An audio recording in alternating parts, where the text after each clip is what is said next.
అండి. Welcome back to my channel. ఎలా ఉన్నారండి అందరూ? మీరందరూ ఎలా ఉన్నారనేది నాకైతే కామెంట్ చేసేయండి. కొత్తగా ఎవరైనా చూస్తున్నారా?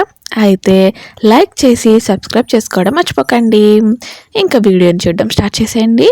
ముందుగా ఈరోజు వీడియో వచ్చేసి ఏంటంటే సంకటహర చతుర్థి పూజ చేసుకున్నానండి. మీలో ఎంతమంది సంకటహర చతుర్థి పూజ చేసుకున్నారు? నేనైతే ఇది వచ్చేసి సెకండ్ టైం అనమాట. ఫస్ట్ టైం అయితే నేను చేసుకున్నందుకు చాలా మంచి ఫలితాలు అయితే వచ్చాయి.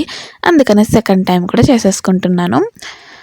ముందు రోజు పొద్దున్న మనం ఫ్రెష్గా అన్నీ క్లీన్ చేసుకొని స్నానం చేసి అంతా చేసేసుకున్నాక ఒక ఎర్రటి క్లాత్లో ఇలాగా పసుపు కుంకుమ అక్షింతలు వేసి 3 గుప్పుల్లో రైస్ అయితే వేసుకోవాలన్నమాట. అయితే చెక్క ఇంకా ఆకు వక్క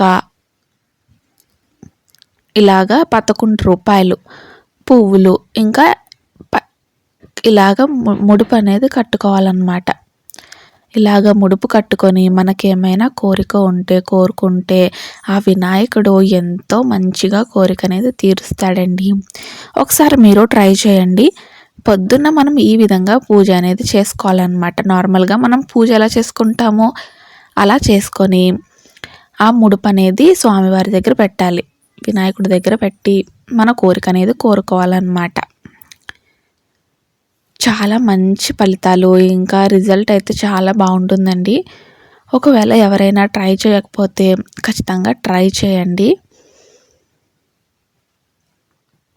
దీపం వెలిగించి దానికి పువ్వు ఇంకా అక్షింతలు అన్నీ చూపించాలన్నమాట. దేవుడికి కూడా మన దీపం అనేది చూపించాలి. అప్పుడే చెల్లుతుందండి. ఈ విధంగా ముడుపు అనేది వినాయకుడి దగ్గర పెట్టి దాని మీద అక్షింతలు వేసి మనం ఏం కోరిక కోరుకుంటున్నామో దేని గురించి అనేది మనం క్లారిటీగా దేవుడి దగ్గర చెప్పాలన్నమాట. ఇంకా ప్రసాదం పెట్టి చెల్లించేసి ఆరతి ఇచ్చేసి ధూపం ఇచ్చేయడమే. సాయంత్రం వరకు మనం ఉపవాసం అనేది ఉండాలన్నమాట. ఫ్రూట్స్ పాలు తాగొచ్చు, ఫ్రూట్స్ తినచ్చు. కటిక ఉపవాసం కాదులేండి, ఫ్రూట్స్ పాలు తాగొచ్చు అనమాట. ఈ విధంగా నా పొద్దున పూజ అనేది కంప్లీట్ అయ్యింది.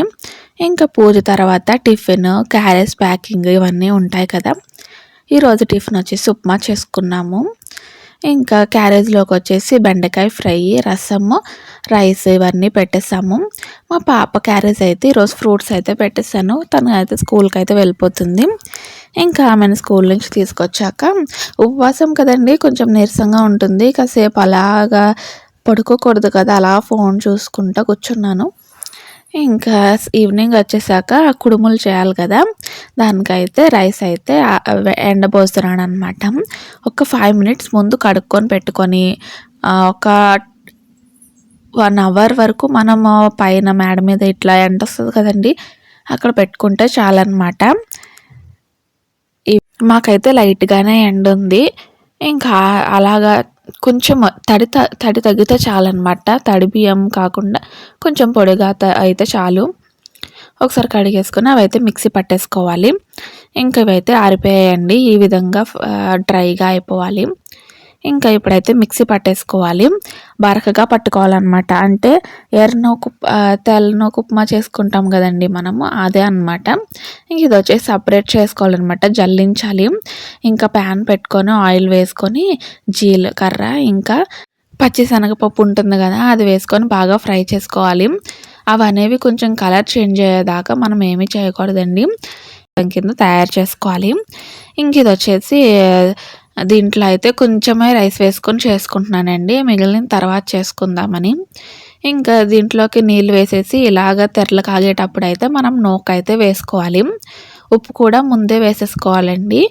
ఇంకా ఇలా వేసేసుకొని అది అయ్యేదాకా మనము వెయిట్ చేయాలన్నమాట. అంతే, చాలా ఈజీ. ఉప్మా అంటే చాలా ఈజీ కదండి. ఇంక ఉల్లిపాయలు ఏమీ వేయకూడదు అనమాట. జీలకర్ర, పప్పు అంతే. ఆవాలు కూడా వేయకూడదు, ఎందుకంటే బ్లాక్ కలర్లో ఉంటాయి కదా.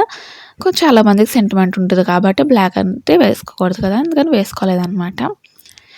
ఇది వచ్చేసి బెల్లం పాయసానికి బెల్లం అనేది కోరేసుకొని పెట్టేసుకున్నాను పక్కన. ఆ అన్నం అనేది ఉడికేలోపు పాలేసుకొని నేనైతే బెల్లం అయితే వేసేసుకుంటాను. నేనైతే ఇలాగే చేసుకుంటానండి బెల్లం పాయసం అనేది. ముందు వాటర్‌లో ఉడకబెట్టుకొని రైస్ అంతా ఉడికిపోయాక తగినంత పాలు వేసుకొని తర్వాత పాలలో కూడా రైస్ ఉడికిపోయాక బెల్లం వేసుకుంటాననమాట. ఇంక ఈ విధంగా పీఠం అనేది రెడీ చేసుకున్నాను. ముందుగా కింద కూడా కడుక్కొని పసుపు రాసి ముగ్గుతో పిండి ఉంటది కదండీ! ఇందాక మనం జల్లించామో ఆ పిండితో అయితే ముగ్గు అయితే పెట్టుకుంటాను. ఇంకా ఆ విధంగా పైనైతే ఒక పీట పెట్టుకొని ఇలాగ స్వామివారిని రెడీ చేసుకొని తాంబూలము, ప్రసాదము, ఇంకా మంత్రాలు ఇవన్నీ చదువుకొని ప్రసాదం కూడా చెల్లించి ధూపం వెలిగించి ఈ విధంగా నా పూజ అనేది కంప్లీట్ అయిందనమాట. ఇంకా పూజ అన్నీ కంప్లీట్ అయ్యాక ఈ నైట్ డిన్నర్‌కి అయితే నేను రాయలసీమ స్పెషల్ పల్లీ చట్నీ అయితే చేసుకుంటున్నాను. మనం ఇడ్లీకి చేసుకుంటాం కదండీ చట్నీ, ఆ విధంగానే ఉంటుంది. కానీ అస్సలు వాటర్ ఏమి వేయకుండా గ్రైండ్ చేయాలన్నమాట. పల్లీలు అనేవి చాలా బాగా వేపాలండి. స్లో ఫ్లేమ్‌లో పెట్టి వేపుకోవాలి.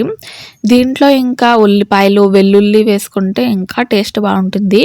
ఈరోజైతే నేను పూజ చేసుకున్నాను కాబట్టి, నేను తినాలి కాబట్టి వెల్లుల్లి అనేవి వేయలేదన్నమాట. ఇంకా పల్లీలు వేగిపోయాక ఆయిల్ వేసుకొని జీలకర్ర వేసుకొని ఇలా పచ్చిమిరపకాయలు కూడా బాగా ఫ్రై చేసుకోవాలండి. నేనైతే పచ్చిమిరపకాయలు ఎక్కువ వేసుకున్నాను. కారం తక్కువ ఉన్నాయేమో అనుకున్నాను, కానీ చాలా కారం ఉన్నాయి. ఇంకా ఇలా వేసుకొని పెద్ద టమాటా ఉంటుంది కదండీ, దాన్ని అయితే వేసుకొని ఇప్పుడైతే అన్నీ కలుపుకొని మిక్సీ పట్టుకోవడమే. అంతేనండి ఈరోజు వ్లాగ్ నచ్చిందా? అయితే లైక్ చేసేయండి. బాయ్.